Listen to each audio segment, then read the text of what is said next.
Ini memang terpanggil untuk sama-sama berbahas dan ahli-ahli parlimen daripada UMNO dan BN tak payah bimbang sebab apa yang saya sebut di sini saya sebut di luar.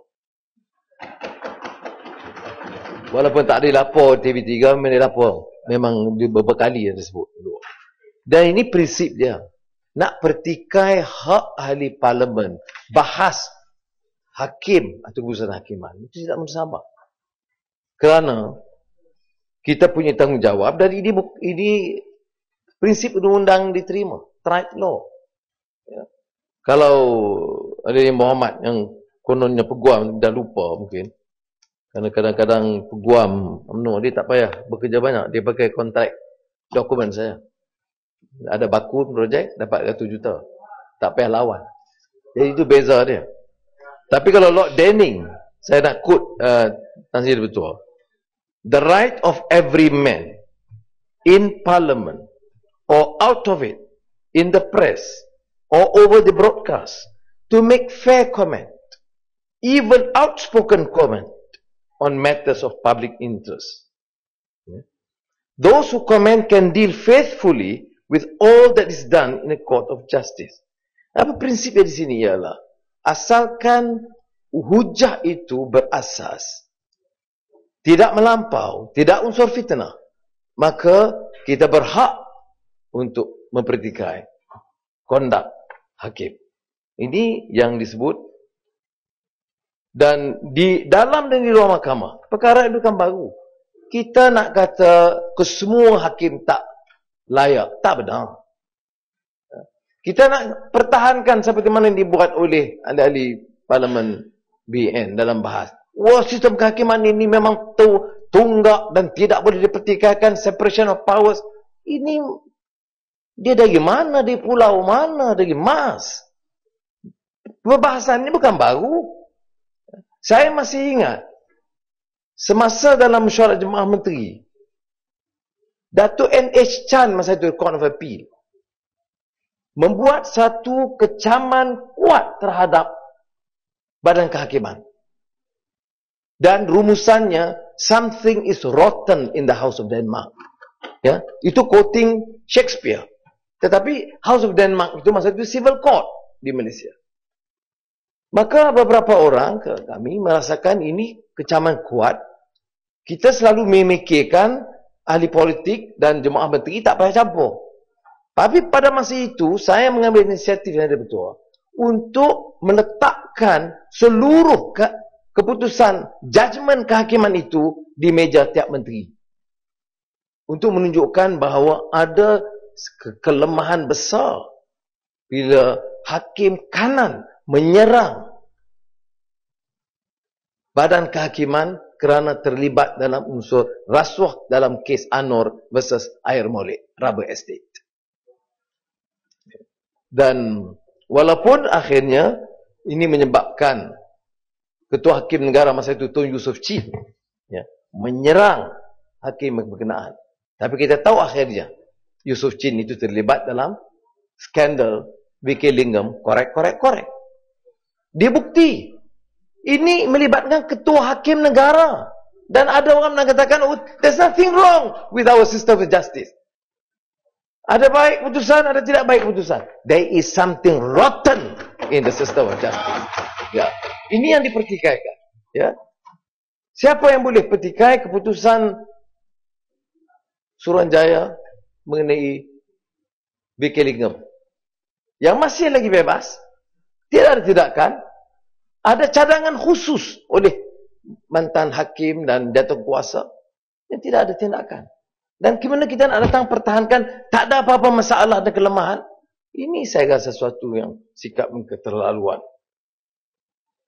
Yang tidak mempedulikan tunggak perlembagaan kerana asalkan kedudukan kita terkawal dan dipertahankan. Banyak kes-kes yang dia bawa. Tetapi yang penting yang kita harus tekankan di sini ialah keyakinan kepada institusi. Perlembagaan memperuntukkan badan kehakiman yang bebas. Dan apa lagi sandaran seorang yang tertuduh. Ya betul, orang sebelah sana fikir mereka itu terlepas semuanya kerana dilindungi kuasa. Tapi kita belum tentu. Ya. Kita mungkin dihadapkan di mahkamah. Ya. Kata Tun Sufyan, mantan Ketua Hakim Negara, melihat kepada kepincangan, kebobrokan sistem dan badan kehakiman pada masa itu, apa dia kata? Kalau saya lah dituduh, saya minta elaklah, janganlah saya dihadapkan di hadapan hakim-hakim yang ada. Itu kata mantan Ketua Hakim Negara, bukan orang politik. Saya tidak tahu, setakat yang saya tahu, dia tidak pernah menganggotai mana-mana parti politik. Tetapi ini suara dia. Kenyataan Tuanku Sultan Azlan Shah berulang kali tentang kebimbangan baginda, persepsi terhadap badan kehakiman yang mungkin terjejas. Ya. Tuanku Sultan Azlan, bekas Ketua Hakim Negara, tentunya lebih teliti untuk tidak membuat kenyataan longgar. Tetapi kalau Tuanku Sultan Azlan menyatakan tentang kebimbangan kerana menularnya persepsi bahawa badan kehakiman itu kian tercemar, sekurang-kurangnya bagi kita, ambillah langkah. Mantan Perdana Menteri Tun Abdullah Badawi kemudian membicarakan soal beberapa langkah reform. Tentunya kerana kenyataan ini berbeza dengan laungan beberapa ahli parlimen Barisan Nasional. So, tidak ada masalah langsung. Ya. Dan saya betul, ya. Saya sebut tadi tentang keyakinan masyarakat awam yang bukan baru. Saya akui kerana perkara ini juga dibangkitkan masa saya di kerajaan. Sebab itu saya bawa keputusan N.H. Chan ke kabinet yang sebenarnya bukan perkara biasa dilakukan. Tetapi kerana menganggap keteguran itu keras dan dia menyentuh cara tidak langsung kedudukan sistem dan tunggak perlembagaan negara, maka kita hebatkan. Kemudian bangkit soal penyingkiran hakim-hakim. Maka ini disebut ya, tentang terhakisnya keyakinan, public confidence in the judiciary started to slide when the executive commence its attack pada masa itu terhadap judiciary. Jadi bukan perkara yang aneh. Pada masa dulu, eksekutif sendiri, Perdana Menteri dan Menteri, menyerang hakim-hakim. Dan saya sebut tadi tentang Air Molek kes ini, yang disebut di Mahkamah Rayuan, memberi gambaran, give the impression to right-thinking people that litigants can choose the judge before whom they wish to appear for their case to be adjudicated upon. Ini Court of Appeal, bukan kenyataan pembangkang. Walaupun seperti yang saya sebut, Ketua Hakim Negara pada masa itu, Tun Yusof Chin, kemudian menyanggah keras. Ya. Tetapi kita tahu kewibawaan Tun Yusof Chin dalam kes dengan Vicky Lingham. Sebab itu dia berakhir di mana? Bila dia bersara? Dari pintu belakang, tanpa jamuan perpisahan, hilang begitu saja. Ada sebabnya. Sebab keyakinan tidak ada terhadap kewibawaan beliau.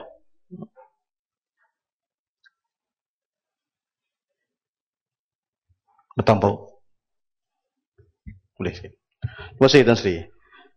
Speaker, saya ingin minta penjelasan bertampau kerana ada satu artikel yang ditulis oleh Bertampau semasa dalam perjalanan ke London baru-baru ini, di mana Bertampau mengungkapkan kata-kata seorang ambassador ataupun duta Amerika ke Jepun, Caroline Kennedy.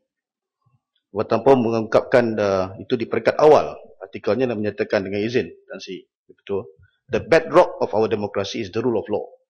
That means we have to have an independent judiciary, judges who can make decisions independent of the political winds that are blowing. Kalau diteliti dari segi sejarah, kes-kes yang membabitkan pentadbau, kerana saya fikir di pihak kerajaan, tadi kita dengar menyatakan bahawa terdapat banyak kes-kes yang kononnya ingin melihat bahawa hakim tidak bias, mereka yang bukan kerajaan atau pembangkang juga menang. Tapi kalau diteliti hakim yang terlibat dengan kes muatan paus ni, misalnya pada kes terdahulu, kita lihat pada tahun 2003, 3 hakim yang terlibat dalam pembicaraan kes fitnah yang pertama telah dinaikkan pangkat. 2 hakim Mahkamah Tinggi, Agustin Paul, Arifin Jaka, adalah antara 4 hakim Mahkamah Tinggi yang dinaikkan pangkat menjadi hakim Mahkamah Rayuan. Hakim Mahkamah Rayuan Pajan Singgil yang menolak permohonan ikat jamin Batam Pau juga dinaikkan pangkat menjadi hakim di Mahkamah Persekutuan. Apakah ini senario-senario yang membina bahawa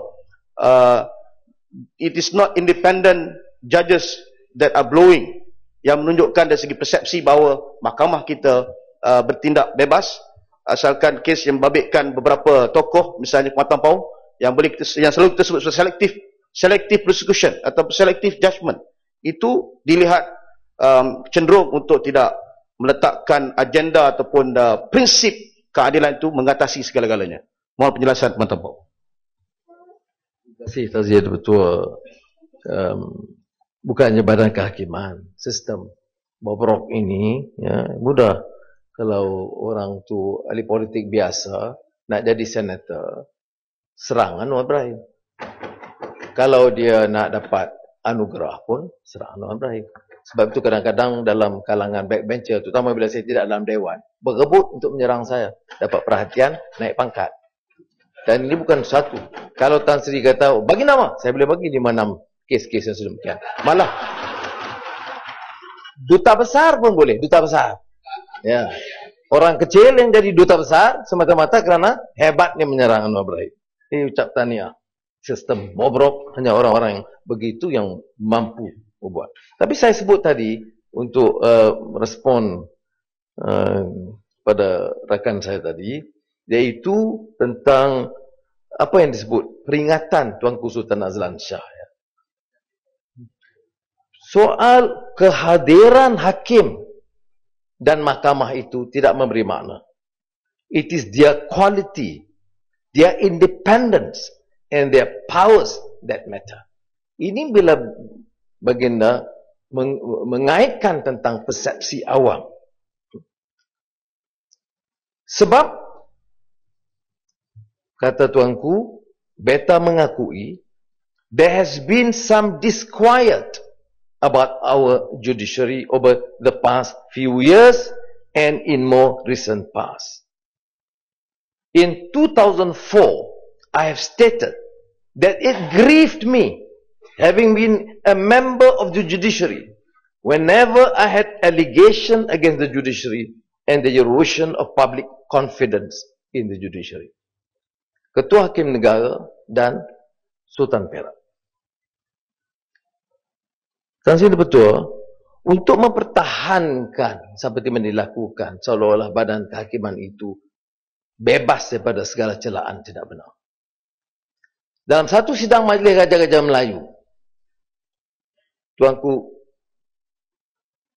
bangkit persoalan mempertikaikan calon yang dibawa oleh Perdana Menteri, pelantikan kenaikan pangkat seorang hakim sebagai hakim Mahkamah Rayuan.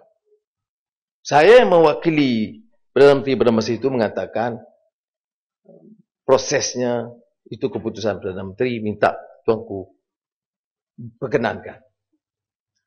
Tuanku pada masa itu jawab, bukan soal proses, tetapi soal keterangan dan bukti yang dikemukakan kepada Raja-Raja Melayu tentang hakim berkenaan yang terlibat dengan rasuah besar. Maka tertangguh keputusan itu, tetapi dalam mesyuarat berikutnya, Perdana Menteri masih menegaskan mesti angkat, maka naiklah hakim itu menjadi hakim Mahkamah Rayuan.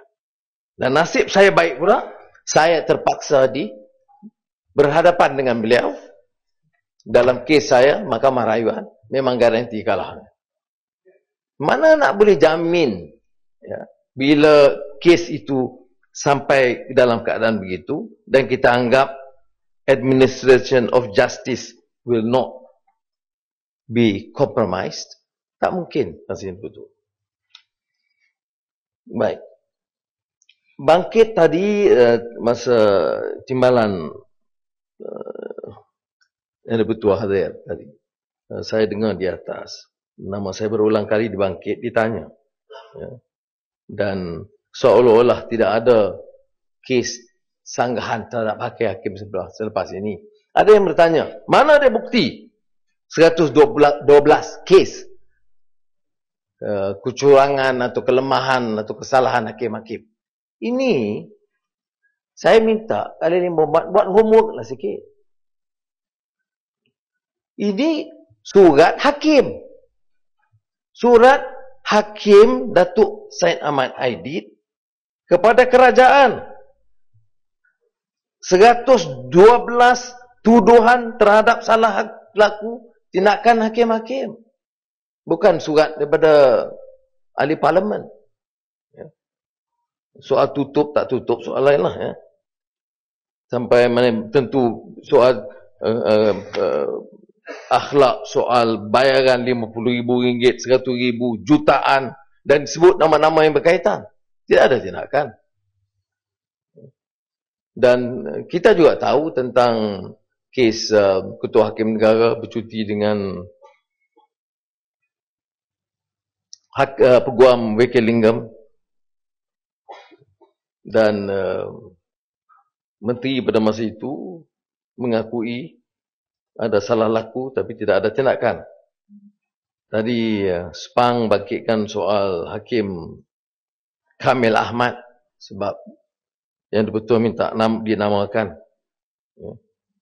Dan ini disebut oleh Majlis Peguam bila tindakan diambil begitu rupa dalam kes Likas, affront to judicial integrity and independence of the learned judge and the rule of law. Tapi ini sejarah. Ada jaminan daripada Perdana Menteri, mantan Perdana Menteri, bahawa perkara ini tidak akan berulang. Tetapi seperti mana yang kita tahu, perkara ini berterusan. Saya nak sentuh juga tentang kes yang dibangkitkan. Katanya ada kes saya menang, ada kes saya kalah. Saya tidak peduli kes menang kalah. Tapi dalam badan kehakiman, itu bisa tengok fakta dan undang-undang. Bukan orangnya. Bukan masalah saya dia menang dan dia kalah.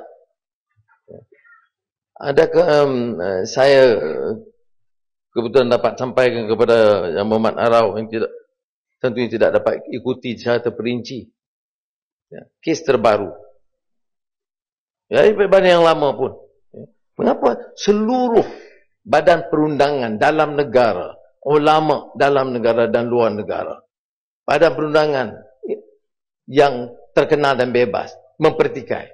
Dia pertikaikan proses, undang-undang dan fakta. Dan kita harus jawab proses itu dan fakta dan undang. Bukan sakat we have all the confidence in our judiciary. We have credible judges. We believe in separation of powers. Cakap apa ni? Lihat pada fakta. Saya beritahu dalam kes terbaru. Tarikhnya 7 hingga 10 April. Saya umum nak bertanding kajang. Pendaftar panggil peguam dalam tempoh segera minta tukar ke minggu depan 6-7 Mac. Peguam kata tak sempat, tak boleh, ada kes lain di Johor Bahru, kes bunuh. Yang hadir Tan Sri Peguam nak tetapkan tarikh ni bukan kerja hakim, melainkan di dalam open court, hanya registrar.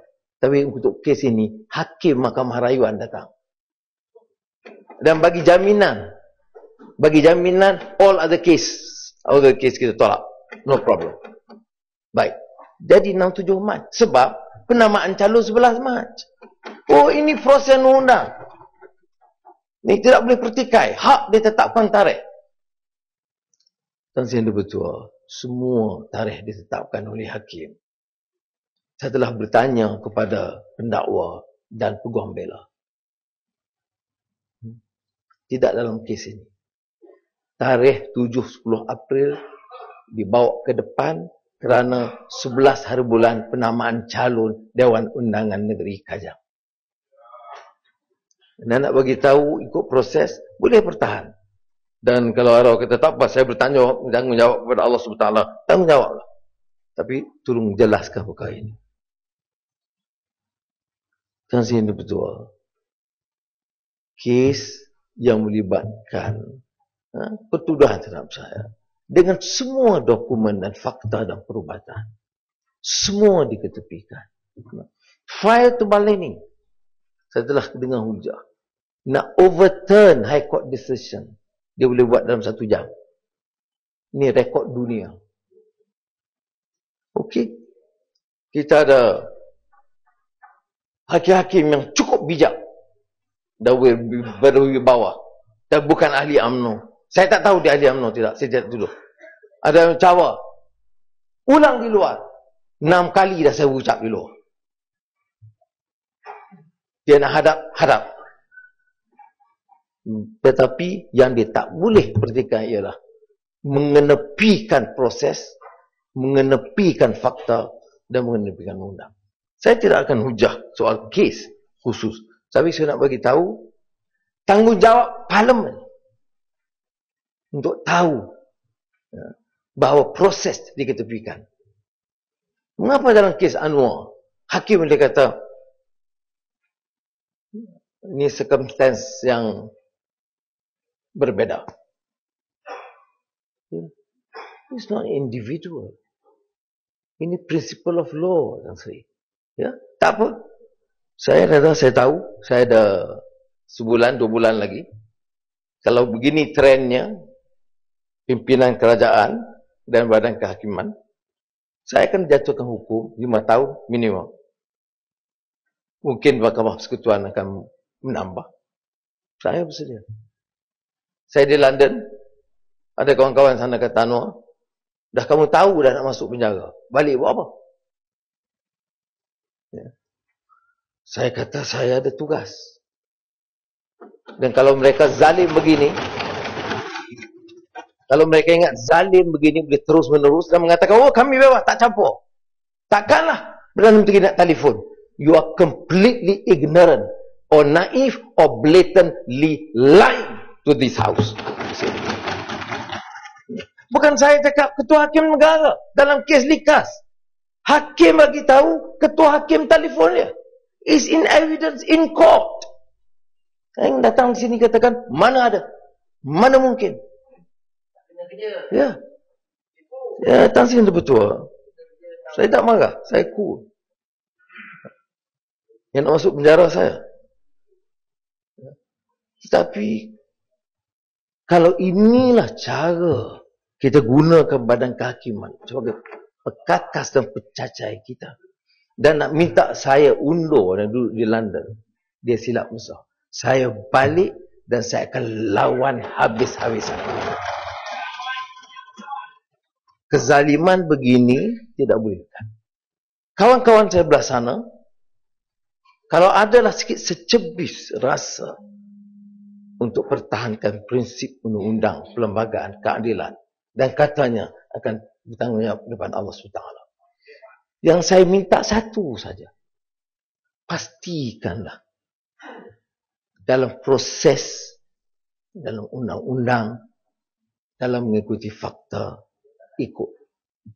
Kalau ikut dan hakim mengatakan dia buktinya terlalu kukuh, tak boleh kami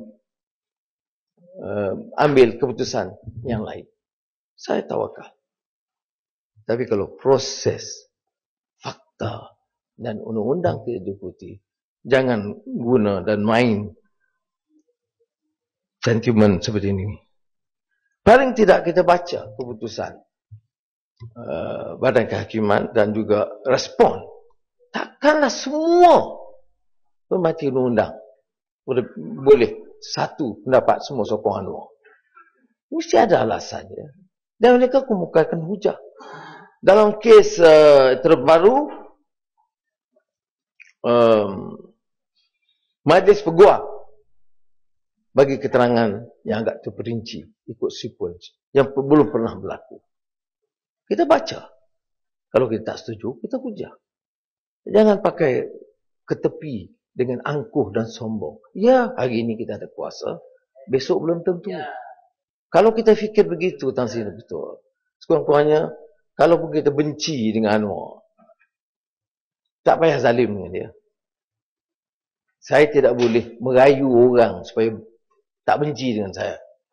Tapi saya boleh keras pertahankan. Mesti adil kepada kawan dan kepada lawan. Dan ini yang saya pohon dalam kalau membahaskan, kerana saya tahu sikap sebahagian hakim. Wataknya, wajahnya, marahnya, sentimen terlalu. Ya mungkin kerana mereka menganggap kita guna beberapa orang ahli parlimen dari Pakatan Rakyat yang mengkritik dan menyerang hakim. Dan kalau ini dijadikan hujah untuk balas dendam, maka dia tidak patut jadi hakim. Tan Sri Speaker menjadi speaker dengan segala kecaman dan teguran.